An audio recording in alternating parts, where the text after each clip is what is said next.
Ganito po kabisi ang lola niyo noong sinalubong namin ang bagong taon. Naghanda ng kaunting pagsalusaluhan namin pagkain dahil kompleto kami magkapatid ngayon. Sasalubungin namin ang 2026 at syempre pa hindi maiwasan anumang okasyon pag kami magkakasama ay hindi mawawala ang aming kantahan.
At ito pa ang pasabog ng hipag ko. Akalain mo yan, hindi yan Bisaya. Pero ang galing niyang kumanta ng mga Visayan song.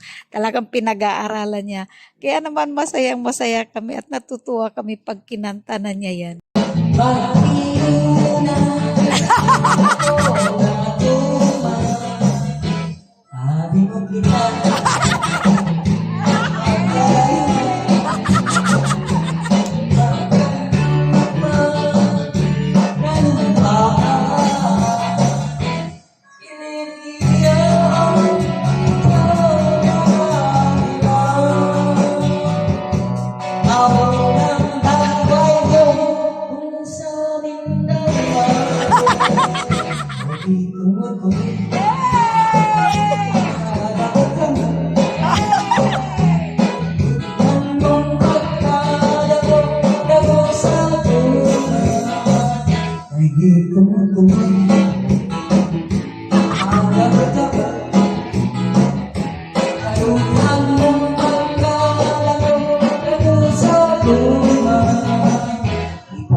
At ito namang apo ko na akala mo'y lalaki sa kalikutan.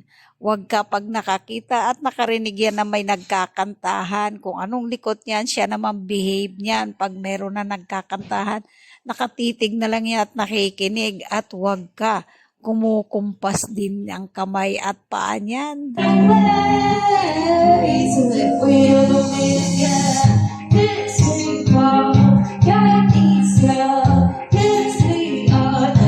At syempre pa, hindi mawawalan pakulo ng hipag ko. Sa halip na mamigay siya ng pera na nakalagay sa sobre, yung nauuso ngayon, na isusulat mo na lang yung amount doon sa parang card, and then pag nabunot ng mga bata, i-scratch nila. Doon nila malalaman kung magkano yung amount na nabunot nilang pera. At pati naman kami matatanda ay napapasama na rin sa mga bunutan na iyan sa pakulo ng hipag ko.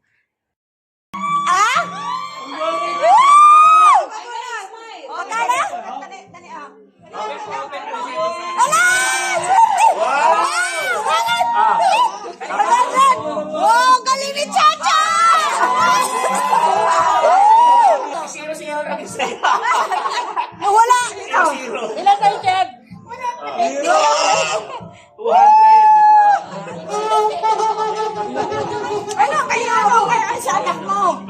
Uy, 1,000! Oh, yay! 50! Okay, okay na yan, okay na yan. Tita, 1,000.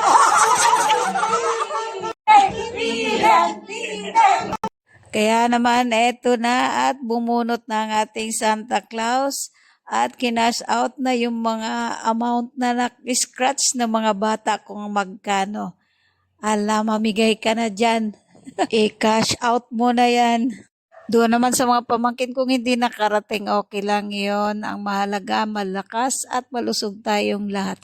At dito sa kapatid kong ito na from Zambales pa talaga, ay pumilit na pumunta dito para kami magkakasama. Pagpasensyahan nyo na kahit late na ipinost ko pa din dahil special ang moment na ito sa akin. Sa mga kapatid at hipag ko, thank you so much. At tayo nagkasama-sama ulit sa uulitin.